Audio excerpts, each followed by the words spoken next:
Ocell de foc. Des de la comunitat cap al benestar emocional de la joventut. Ocell de foc és un programa que neix de la Secretaria General d'Economia Social i Solidària dins del Departament de Treball i Empresa. Aquest s'implementa per tot el territori català.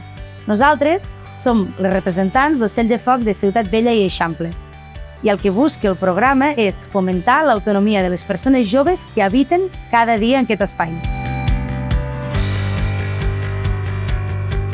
L'acte de presentació del programa va ser l'11 de maig a l'Espai Transformadors de l'Eixample. Tenia com a objectiu explicar el programa a totes les entitats, professionals i serveis que actuen amb joves i salut mental en el territori de Ciutat Vella i Eixample. També buscàvem conèixer tot el que ja s'està fent.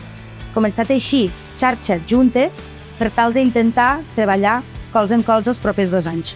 En l'acte de presentació d'Ocell de Foc Ciutat Vella i Eixample hi va assistir la senyora Isabel García, subdirectora general del Treball en la Diversitat i el Tercer Sector, així com els representants de l'Oficina Tècnica Tàndem, entitats que formen part del nucli d'Ocell de Foc Ciutat Vella i Eixample, altres entitats del territori d'Eixample i Ciutat Vella amb les que estem començant a col·laborar, persones professionals d'equipaments per a joves del territori, així com professionals de serveis d'acompanyament a la joventut i salut mental. Totes les persones necessàries per poder tirar endavant aquest projecte.